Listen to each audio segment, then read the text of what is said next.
Meus amados irmãos, você já deu um bom dia, um abraço, um sorriso, um aperto de mão para a pessoa que está do seu lado hoje? Faça isso em nome de Jesus, com muita alegria e prazer.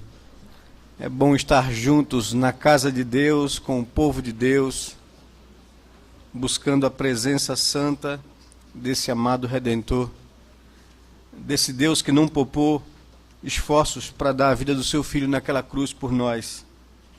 É bom poder glorificar o nome desse Deus, poder servi-lo, cultuá-lo, amá-lo em resposta ao seu grande amor naquela cruz em favor das nossas vidas. Então, o nosso convite aos homens, como Igreja de Deus, é convocar os homens a amarem a esse Deus e a servirem esse Deus maravilhoso, né?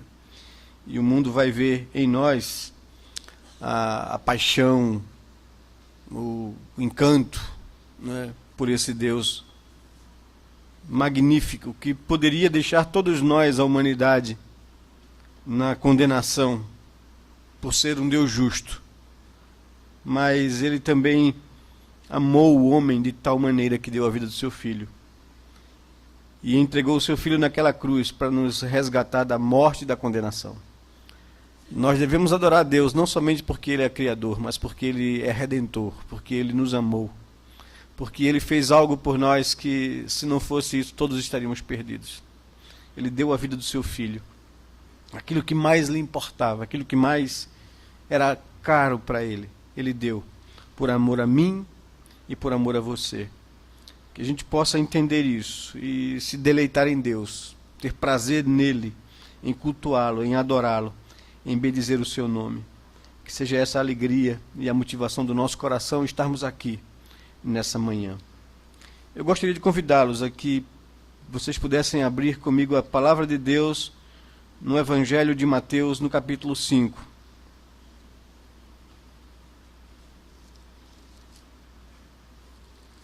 A nossa sequência de exposição do texto de Mateus abordaria os versículos 31 e 32, que ainda está ligado à interpretação que Jesus dá do sétimo mandamento. O que nós lemos hoje pela manhã, o sétimo mandamento da lei moral de Deus, lei que abrange, que abraça e que resume toda a revelação. Nós temos aprendido aqui com vocês que os 10 mandamentos não são únicos e exclusivos, focando um pecado particular, mas ele abrange uma área da existência humana. E o sétimo mandamento, ele trata da área moral, de como a gente lida com a nossa sexualidade. Deus criou o homem um ser sexuado, né? Criou homem e mulher, macho e fêmea, com o propósito de que eles pudessem juntos gerar outros seres que carregassem neles próprios a imagem de Deus. Isso é algo maravilhoso, espetacular. Nós somos co-participantes com Deus na criação. Eu não sei se você já parou para pensar nisso e para ver a beleza disso, a profundidade disso, mas Deus nos deu a capacidade de gerar outros seres que têm identidade própria, que são autônomos e que carregam neles a imagem de Deus. Isso é algo maravilhoso. Jesus já havia tratado a respeito do valor da vida no sexto mandamento, quando ele reinterpretou ou explicou para os seus discípulos qual o sentido real da lei quando diz ao homem não matarás. Agora ele passou a interpretar o sétimo mandamento a respeito do valor do casamento, do valor da união que foi criada não por homem, nem pela sociedade humana, mas por Deus. Que quando um homem escolhe, ou uma mulher escolhe um parceiro, um homem ou uma mulher para viverem a sua vida, o homem escolhe sua esposa, a esposa escolhe seu marido para compartilharem e viver a vida, essa é uma decisão para Deus para sempre. Essa é uma decisão séria, porque agora eu escolhi alguém com quem eu vou compartilhar a vida e com quem eu vou gerar outros seres que carregam neles a imagem de Deus. e vou educá-los e vou ensiná-los a amar o Deus que eu amo. Esse é o valor do casamento, o valor da união, da instituição criada por Deus. E aí Jesus passa a interpretar, porque a religiosidade de sua época estava distorcendo isso. Parecia ser rigorosa a religião farisaica, mas ela era reducionista acerca da aplicação do mandamento. Quando o Senhor, preservando o valor do casamento, ensina o homem, porque Deus conhecia agora a natureza caída do ser humano, infiel, tendente ao pecado e à rebelião, Deus disse ao homem que ele agora tinha que valorizar a instituição que Deus estabeleceu, o casamento. Que quando ele escolhesse alguém para ser seu parceiro, parceira, companheiro, né, na vida, quando o homem escolhe uma mulher para ser sua esposa, quando a mulher escolhe um homem para ser o seu marido, ele não só tem um compromisso de permanência nesse relacionamento, mas ele tem um compromisso de exclusividade nesse relacionamento. É um para o outro. Eles vão partilhar a vida juntos, e a Bíblia diz que se tornarão os dois uma só carne. Então, o homem não pode, nem a mulher pode, permitir que na sua mente, nos seus olhos, no seu sentimento e nos seus atos, quebre essa exclusividade, introduzindo um intruso nessa relação, nesse pacto, nessa aliança. Então Deus estabelece o 7º mandamento, né, valorizando a união, o casamento, a família, a vida. É através do casamento que o 6º mandamento vai ter sentido.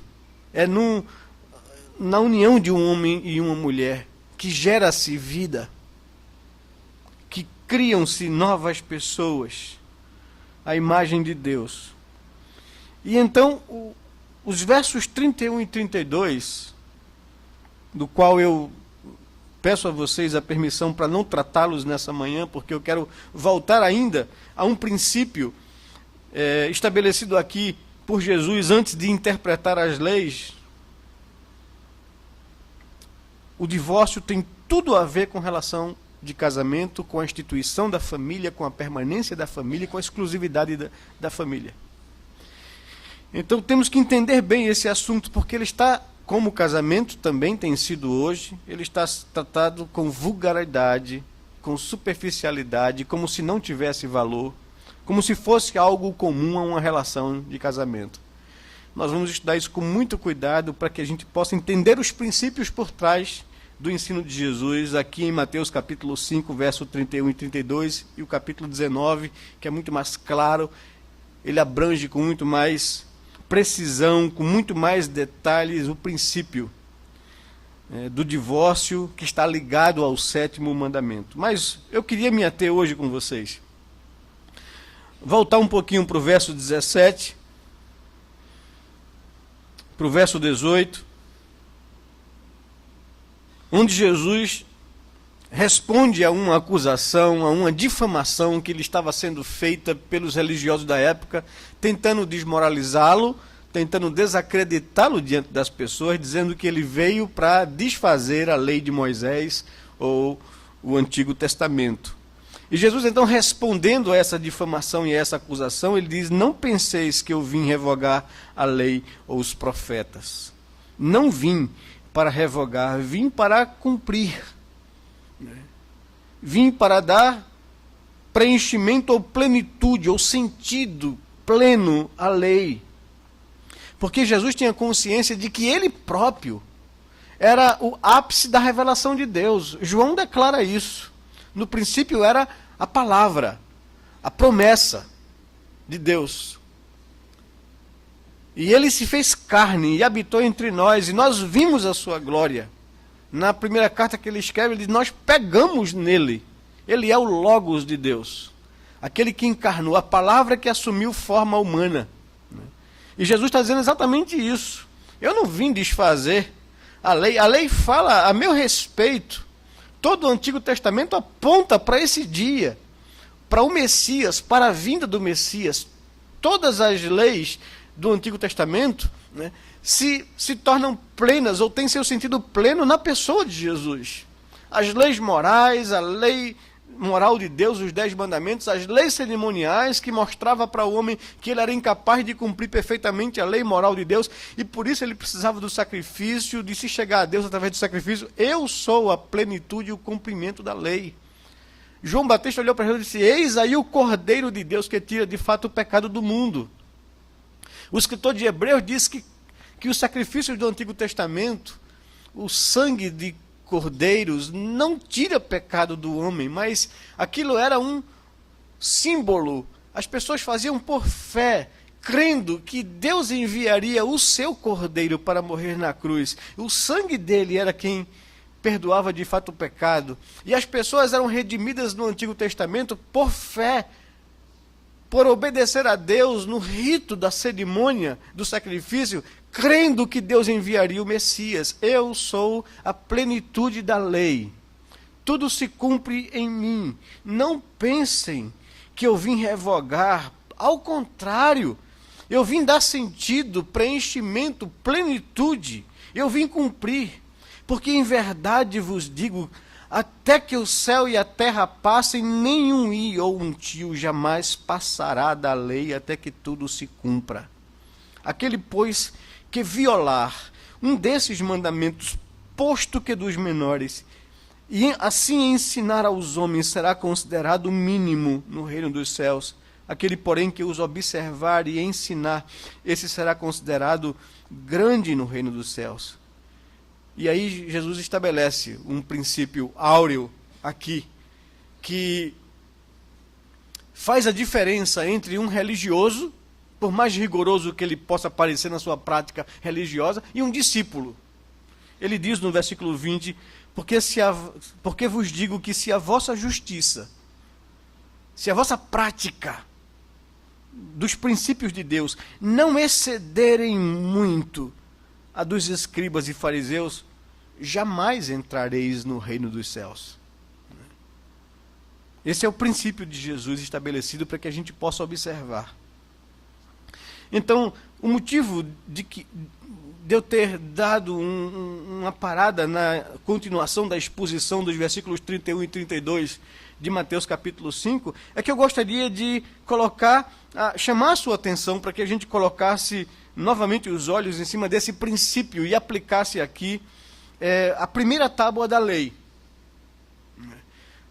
Que Jesus não trata aqui com os seus discípulos, porque aqui ele começa a tratar de questões práticas da vida. Ele já havia tratado da primeira tábua da lei nas primeiras 4 bem-aventuranças, da atitude do coração do homem. A primeira tábua da lei que Moisés recebeu de Deus para entregar ao povo, ela trata do nosso relacionamento com Deus. De qual deve ser o meu relacionamento com Deus? Do que Deus espera e requer do homem, né, para com Ele. Nós temos então o texto de Êxodo, capítulo 20, onde Deus estabelece os mandamentos e Moisés registra os mandamentos nesse texto aqui, para que o povo tomasse conhecimento e para que o povo pudesse observar a vontade revelada de Deus para a vida do seu povo, no relacionamento que eles teriam com esse Deus. Deus fez um pacto com o seu povo, Deus fez uma aliança com o homem, e Deus estabelece então as normas de relacionamento dessa aliança. E ele então diz assim, no versículo 1 de Êxodo capítulo 20 em diante, até o verso 11. Então falou Deus todas estas palavras: eu sou o Senhor, teu Deus, que te tirei da terra do Egito, da casa da servidão. Por isso, primeiro mandamento, não terás outros deuses diante de mim. Por isso, segundo mandamento, não farás para ti imagem de escultura, nem semelhança alguma do que há em cima nos céus, nem embaixo na terra, nem nas águas debaixo da terra. Não as adorarás, nem lhes darás culto, porque eu sou o Senhor, teu Deus, Deus zeloso, que visito a iniquidade dos pais nos filhos, até a 3ª e 4ª geração daqueles que me aborrecem. Mas também faço misericórdia até 1000 gerações daqueles que me amam e guardam os meus mandamentos. Porque eu sou o Senhor teu Deus, que te tirei da terra do Egito, da casa da servidão. Terceiro mandamento, verso 7. Não tomarás o nome do Senhor teu Deus em vão, porque o Senhor não terá por inocente o que tomar o seu nome em vão. Por isso, pelo que eu sou, pelo que eu fiz, quarto mandamento, verso 8, lembra-te do dia de descanso para o santificar. 6 dias trabalharás e farás toda a tua obra, mas o 7º dia é o Shabá, é o dia de descanso do Senhor teu Deus. Não farás nenhum trabalho, nem tu, nem o teu filho, nem a tua filha, nem o teu servo, nem a tua serva, nem o teu animal, nem o forasteiro das tuas portas para dentro. Porque em 6 dias fez o Senhor os céus e a terra, o mar e tudo o que neles há, e ao 7º dia descansou. Por isso, o Senhor abençoou o dia de sábado, o dia do descanso, e o santificou. Eis aí então a primeira tábua da lei, com os 4 mandamentos que dizem respeito à nossa relação com Deus. O primeiro mandamento responde a uma pergunta: quem é que deve ser adorado? E a resposta que Deus dá é clara, a instrução é clara: só o Senhor, o único Deus verdadeiro. Não terás outros deuses diante de mim. O segundo mandamento responde à pergunta: como ele deve ou como ele quer ser adorado? E a resposta é em espírito e em verdade. Em espírito e pela verdade revelada, não através da imaginação humana. Essa é a resposta ao segundo mandamento. O terceiro mandamento responde à pergunta: qual deve ser a nossa atitude para com Deus em adoração e em culto? Qual deve ser a nossa atitude para com Deus? E a resposta é: devemos ter uma atitude de reverência e santo temor diante de Deus.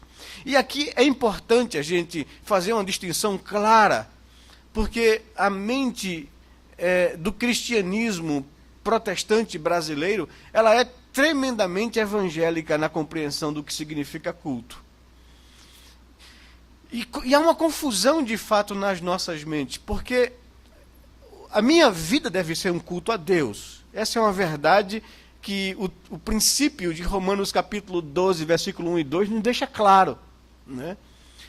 Paulo diz: rogo-vos, pois, irmãos, que vocês ofereçam a vida de vocês como um sacrifício vivo, santo e agradável a Deus, porque isso é o vosso culto verdadeiro. Não se deixe moldar ou transformar por este século, mas transforme esse século pela renovação da vossa mente, para que vocês possam experimentar qual seja a boa, agradável e perfeita vontade de Deus. A minha vida deve ser um culto a Deus.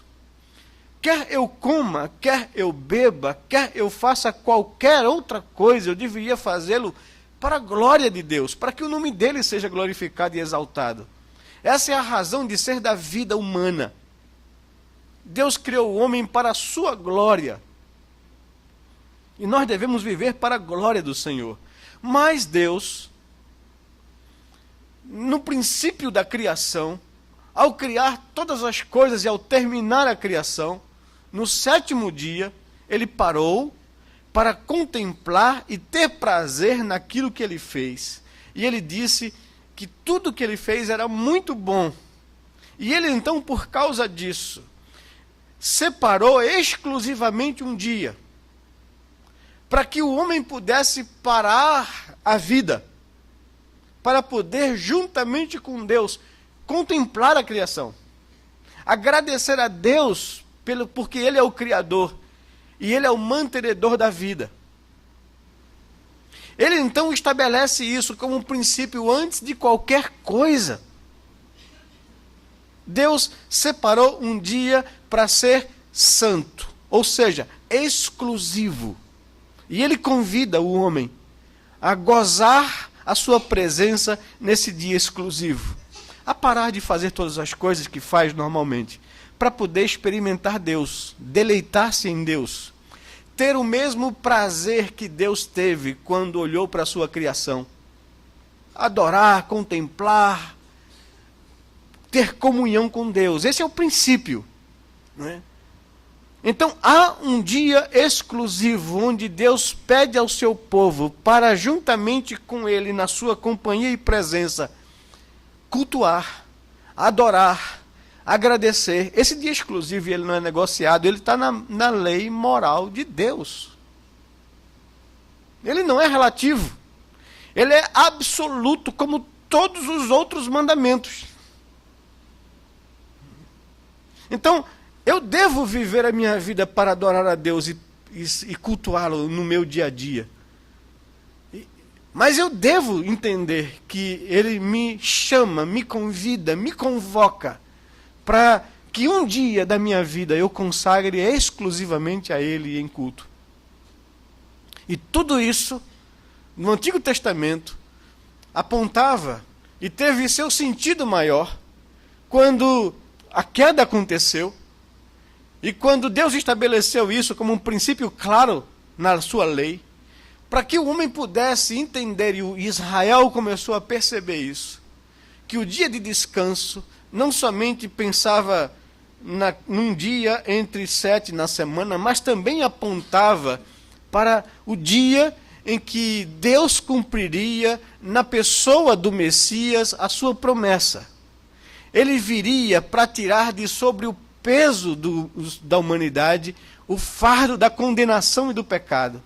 E quando Jesus Cristo veio e morreu naquela cruz, e tirou do homem a condenação e o peso da condenação, o povo de Israel entendeu que esse era o descanso, que o sétimo dia apontava. Jesus tirou de sobre nossos ombros o peso do pecado e da condenação. Ele tomou isso sobre si. Ele é o nosso descanso. É por isso que a igreja no Novo Testamento, composta de israelitas em sua maioria, no começo lá em Jerusalém, não mais adorava a Deus no último dia da semana, mas no primeiro dia da semana agora. Por quê? Porque Cristo morreu na cruz, passou 3 dias sob a morte, debaixo do poder da morte, mas no primeiro dia da semana ele ressurgiu dos mortos. E aí então Israel entendeu, os cristãos israelitas entenderam que esse dia apontava para Jesus. O dia do Senhor era o dia da vitória de Jesus sobre a morte, o dia que ele nos trouxe a garantia da salvação.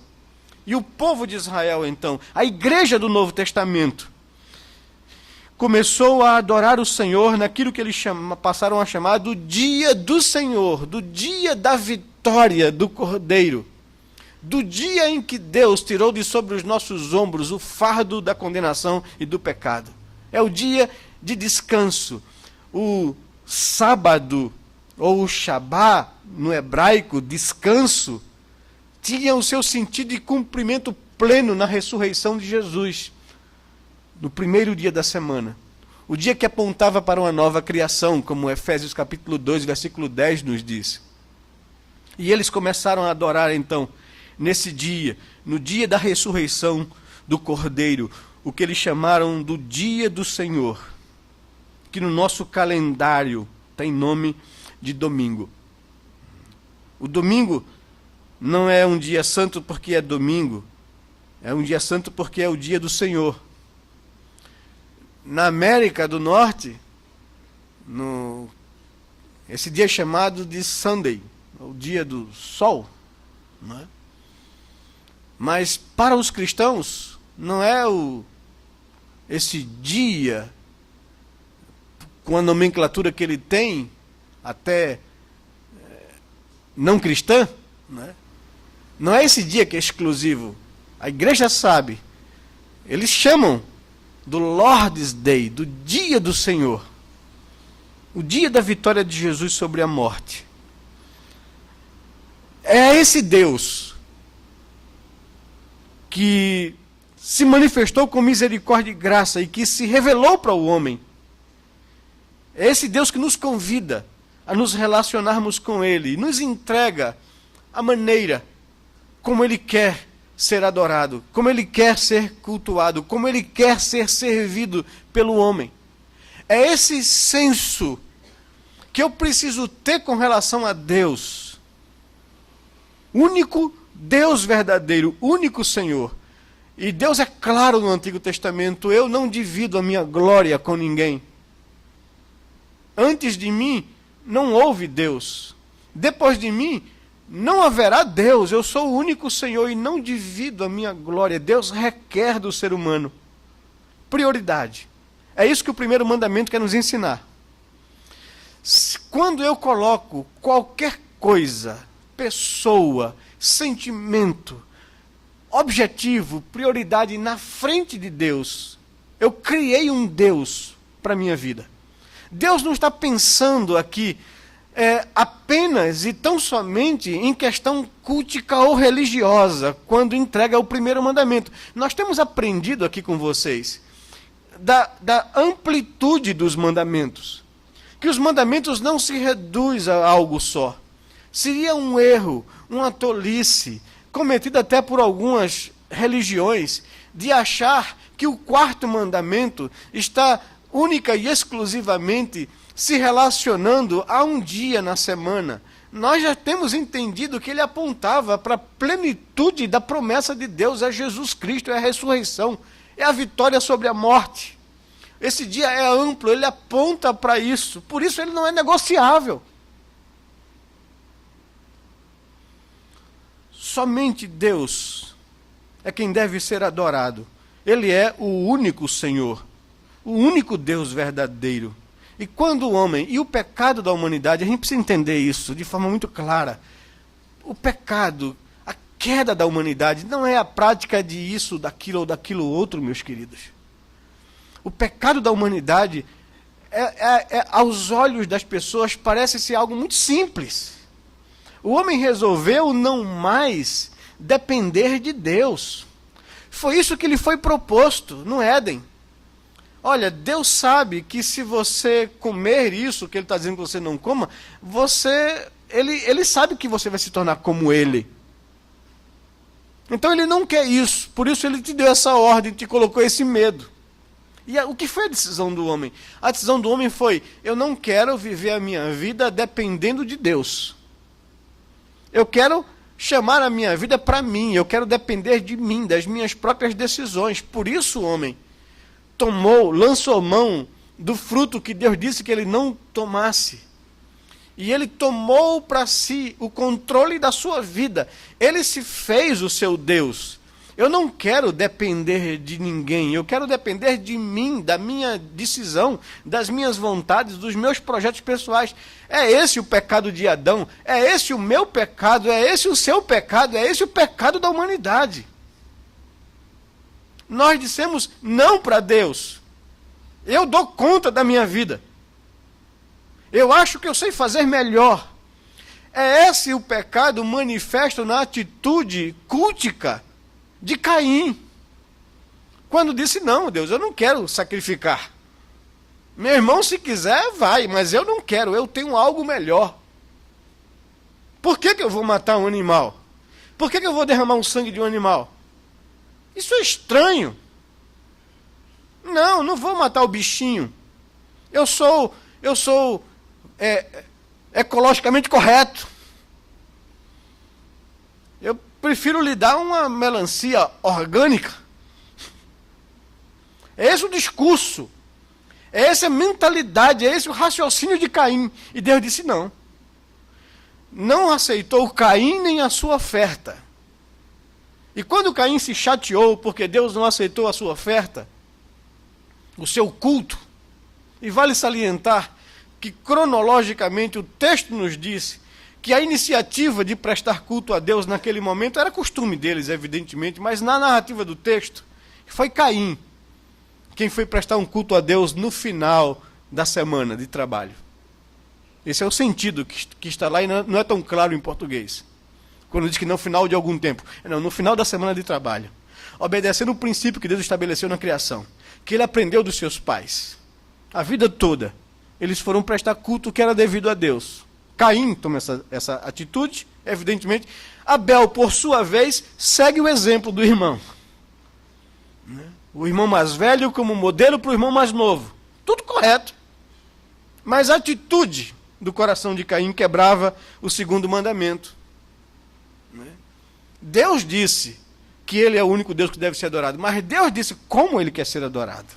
Quando sacrificou o animal para poder suprir as necessidades de Adão e Eva, ao ficarem constrangidos pelo pecado com a nudez. Deus lhes fez vestimenta de peles. Deus sacrificou um animal para poder suprir a necessidade do homem. Houve um sacrifício para suprir a necessidade do homem. É isso que o texto nos aponta. Desde o princípio isso apontou para a cruz, apontou para o Cordeiro de Deus, apontou para Jesus. E Caim estava dizendo, não entendo porque eu tenho que sacrificar e não vou sacrificar. Eu tenho uma maneira melhor. E Deus diz, Deus rejeita Caim, diz o texto, e a sua oferta. E quando Caim fica chateado, quando Caim fica beçudo com Deus, cabisbaixo, irado, o que é que Deus faz? Sendo Deus justo, né, e sendo Caim um rebelde em desobediência, Deus podia simplesmente descartá-lo, deixá-lo entregá-lo à sua própria rebelião, ao seu próprio pecado, e deixá-lo debaixo de juízo e de condenação. Mas o que é que Deus faz? Deus procura Caim. Deus vai atrás de Caim. Deus diz para Caim, Caim, por que você anda irado? Por que teu semblante está decaído? Se você proceder bem, não é certo que você será aceito. Se todavia você continua procedendo mal, eis que o pecado será contra ti. Mas é tua responsabilidade dominá-lo. Então, Deus não rejeitou Caim nem a sua oferta por causa de caprichos. Porque Deus havia estabelecido a maneira pelo qual o homem deve se relacionar com ele e cultuá-lo. E Caim diz, não, eu tenho uma ideia melhor. Sabe, a diferença entre a igreja reformada, as igrejas confessionais e o evangelicalismo do nosso época, sabe qual é a diferença básica? É que nós dissemos assim, nós não vamos fazer absolutamente nada na vida e no culto que prestamos a Deus, que não esteja ordenado em sua palavra, que não esteja revelado em sua palavra. Porque Deus não somente requer a adoração do homem, mas ele diz como o homem tem que adorá-lo. E aqui o segundo mandamento trata disso. De que o homem não deve adorar a Deus através da sua imaginação. E a imaginação aqui não é só para esculpir um ídolo. A imaginação é para a forma com que a gente cultua Deus. E aqui entra uma questão que para mim é muito delicada na compreensão do princípio da primeira tábua da lei. O Facebook é uma ferramenta muito interessante hoje porque a gente pode usá-la para fazer com que as pessoas pensem em algumas coisas. E a discussão ultimamente no Facebook a respeito do que hoje vai acontecer. Eu sei que de fato é um desafio muito grande. O povo brasileiro é um povo que assumiu para si e que de fato é referência para o mundo no esporte do futebol. Né? Hoje a gente tem talvez uma das coisas que há anos tem sido esperado. Né? Um enfrentamento entre o que hoje é o futebol mais bonito do mundo jogado, que é o futebol da Espanha, que tem conquistado absolutamente quase tudo nos últimos anos, né? E o futebol brasileiro, que já foi esse futebol e que hoje não é mais, está correndo atrás do prejuízo. Né? Então o pessoal diz, é o futebol mais bonito do mundo jogado nos últimos anos, né? Contra o futebol que mais conquistas teve, o Brasil. Né? E de fato nós somos um povo que ama o futebol, né? Que ama. É o esporte do Brasil, é a cara do Brasil, é a característica brasileira. E a gente hoje tem um desafio muito grande, né? O fazer o quê diante da partida mais esperada do mundo, do enfrentamento mais esperado do mundo, no final de Copa das Confederações. Né?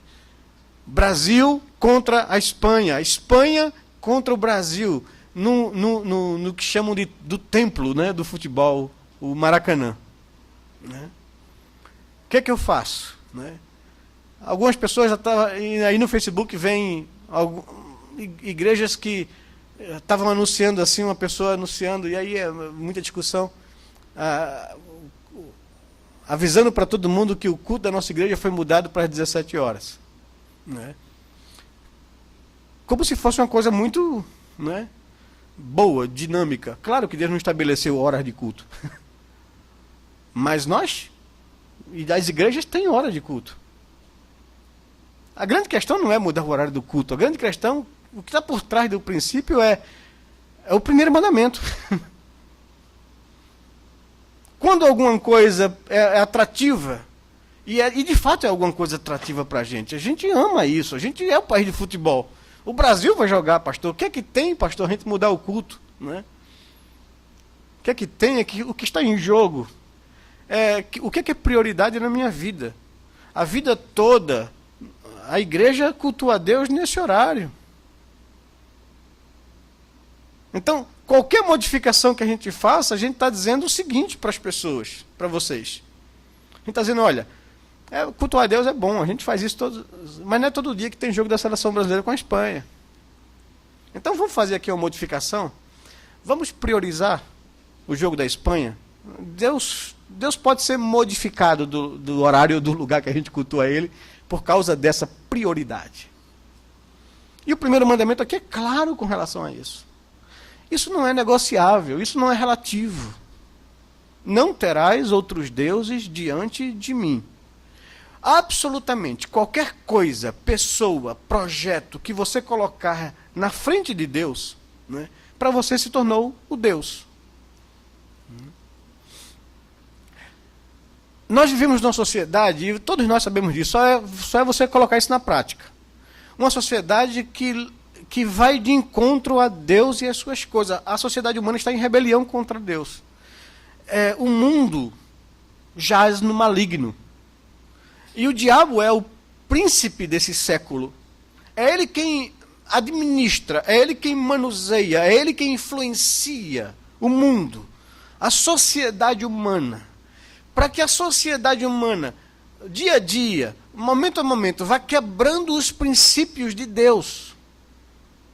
Então, historicamente no cristianismo, o dia da vitória do Cordeiro sobre a morte, o dia da ressurreição, o dia do Senhor, era um dia exclusivamente de Deus.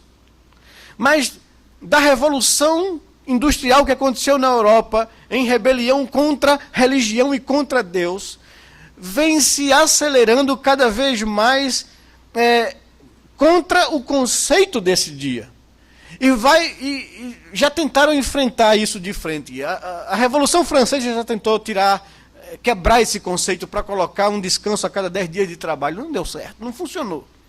Mas aí, a imaginação, a capacidade ardilosa de Satanás de influenciar pessoas, de começar a ir por outro caminho, a colocar eventos atrativos nesse dia, que possam chamar a atenção das pessoas para quebrar o conceito, né? Tem ganhado espaço enormemente entre nós, entre a igreja, e muitas vezes os cristãos não se apercebem disso. São pessoas que eu sei que na igreja amam o esporte, isso é bom, é saudável, que caminham, que correm, e as corridas agendadas são geralmente no domingo. Pastor, eu vou para o culto todo domingo, mas essa corrida só vai acontecer uma vez no ano. Eu digo, eu sei disso, e o diabo também sabe disso. Pastor, as corridas de automóvel, né, automobilísticas, acontecem no domingo. Era Piquet, era Ayrton Senna, e o diabo usando isso para quebrar o conceito. Os clássicos do futebol é no domingo. Para quebrar isso. As programações, não perca isso de vista. Satanás é o príncipe desse século. E o que ele vai fazer é tentar colocar coisas que sejam atrativas para disputar com Deus naquilo que Deus disse: esse dia é meu. É exclusivo. Faça tudo o que você tem para fazer, trabalho, lazer, tudo, em 6 dias. Mas o 7º dia é meu. Não farás nada nesse dia, nem tu, nem teu filho, nem tua filha, nada nesse dia. É meu, venha cultuar. Venha estar comigo em comunhão. Passe esse dia diferente dos outros dias. E nós, muitas vezes, como igreja evangélica, nós temos dificuldade com isso, nós batemos com isso. Porque há uma natureza dentro de nós que continua aqui dentro lutando. A gente quer relativizar coisas que são absolutas. Aí surgiram até algumas coisas que para justificar ou para tentar fazer. Eu não quero quebrar o dia do Senhor, eu não quero deixar de adorar a Deus em primeiro lugar, então o que é que eu faço? O culto da minha igreja é de 6 horas. Mas tem uma igreja aqui que tem um culto de 17 horas. Então eu vou para ela, cultuo a Deus e fico livre para poder assistir o jogo. Algumas pessoas vieram com essa dúvida para mim, sincera. Pastor, estou errando fazer isso? Eu digo, venha, reflita comigo uma coisa aqui. O culto que você presta a Deus é um culto individual, sozinho. Né? Isso é na semana. Mas quando Deus diz, olha, eu quero que o meu povo se reúna em congregação, em corpo, para me adorar. Você vai para uma outra igreja cultuar sozinho. Você vai para outra igreja porque ali é a tua família da fé. Você tem esse relacionamento de comunhão, de família com aquelas pessoas. É isso? Ou será que sua mente, que seu coração não está simplesmente buscando um caminho para poder justificar o fato de que eu não quero que a minha consciência seja acuada por causa de quebrar o princípio? Igreja é a igreja de Deus. Senão, então, não precisaríamos ser uma igreja local ou ter um hall de membros. A gente dizia assim, não, a igreja de Cristo está aqui em todo canto, né, e é verdade isso por um lado, né? Mas a comunhão que eu tenho é com quem? É com você, meu irmão. Você faz parte comigo desse corpo. A gente conhece, a gente chora, a gente anda junto. Né? A ceia do Senhor que nós vamos celebrar no domingo que vem é apenas uma relação individual minha com Deus ou é também uma relação com o corpo de Cristo? Com os meus irmãos na fé, com quem eu partilho a vida. Né? A celebração do culto não é uma celebração individual. Alguma coisa, isso me chocava muito na América.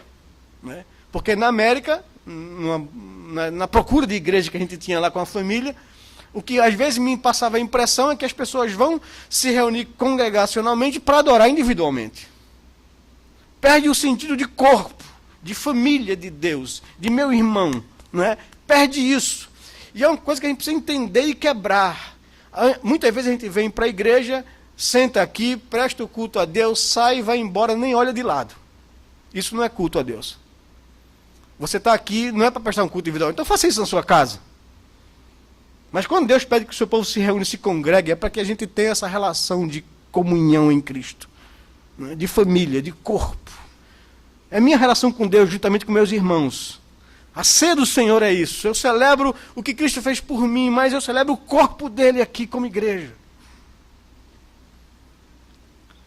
Mas isso não pode ser feito, meu querido. É até constrangedor a gente ter que tratar disso com as pessoas. Isso não devia ser um problema para nós.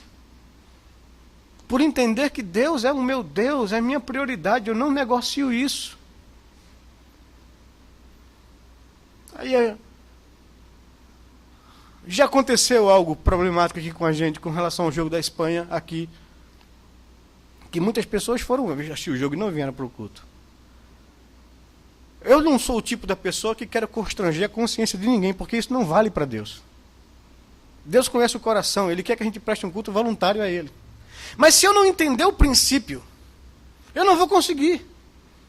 Para mim vai ser um problema. Para mim vai ser um conflito. Para mim vai ser uma obrigação. Eu vou estar presente em corpo, mas ausente em espírito, porque eu vou estar com a atenção no jogo. Não pode ser desse jeito, tem que ser voluntário, tem que ser uma escolha por prazer. Eu tenho que passar da imaturidade de servir a Deus por obrigação, por servir a Deus por prazer, por gratidão. O Salmo 37, versículo 4, ele me diz isso. Deleita-te no Senhor. Alegra-te no teu Deus. E o teu Deus terá prazer em satisfazer os desejos do teu coração. Mas para que os desejos do meu coração possam ser satisfeitos, eu preciso ter prazer em Deus e não servi-lo por força de consciência ou de obrigação. Se ele não for o meu deleite, se ele não for o meu prazer, eu vou ter conflitos quando surgir alguma coisa mais interessante. Por isso eu preciso entender o porquê.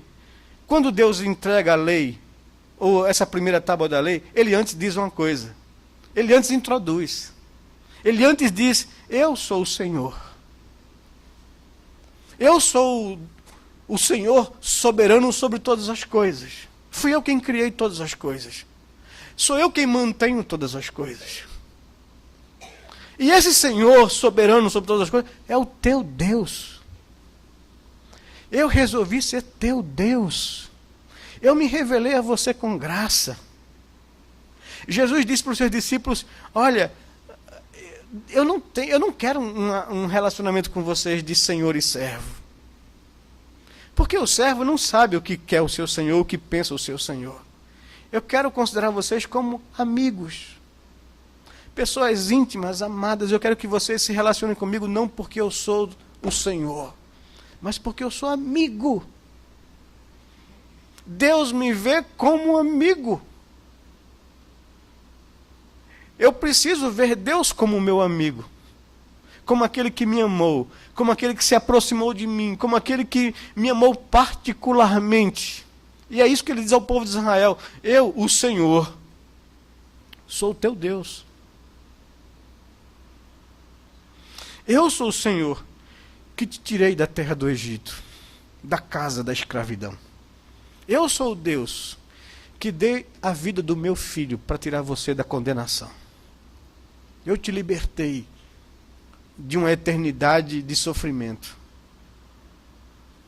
É por isso que você não deve ter outro Deus além de mim.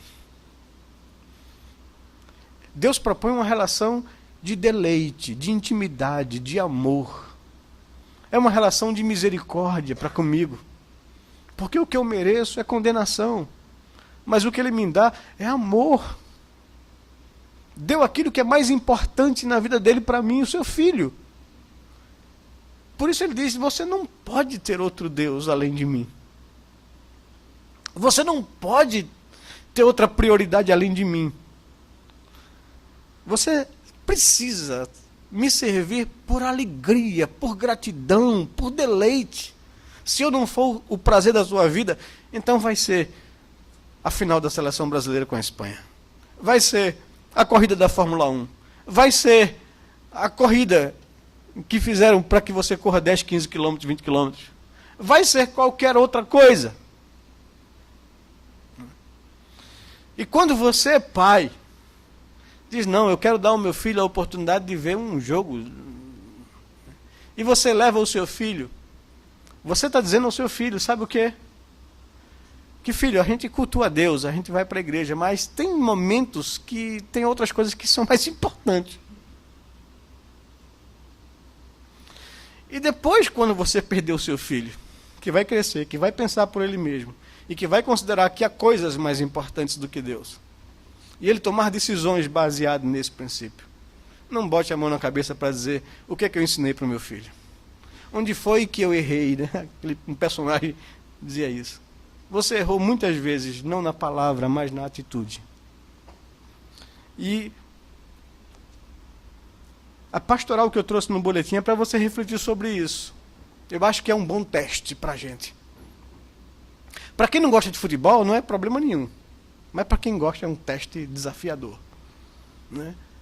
Mas você devia dar graças a Deus, porque você tem Sky.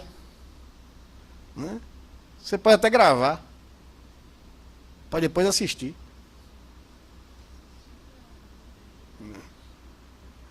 Não há motivos para que você troque Deus por outra coisa. Não há motivos. Quem é que deve ser adorado? Só o Senhor, o único Deus verdadeiro. Não terás outros deuses diante de mim. E aí vem Jesus para fechar esse momento. Lá em João capítulo 14, verso 21, chega para os seus discípulos e diz uma coisa que é clara para todos nós. Aquele que tem os meus mandamentos, que conhece os meus mandamentos, e os guarda, e os observa, e os obedece, e pratica. Esse é o que me ama. Aí a pergunta para mim e para você é: se eu amo a Deus de fato e verdade? Se eu amo a Deus, não é alguma coisa que eu posso provar pela profissão, por uma declaração, mas pela atitude de vida, de compromisso, de obediência e de valor. Que Deus nos ajude a compreender o princípio e não servi-lo por constrangimento, mas por prazer, por deleite, que ele seja a coisa mais importante, que encanta a minha vida e o meu coração. Que Deus nos abençoe, que Deus derrame sua graça sobre nossas vidas, como igreja do Senhor, como povo de Deus.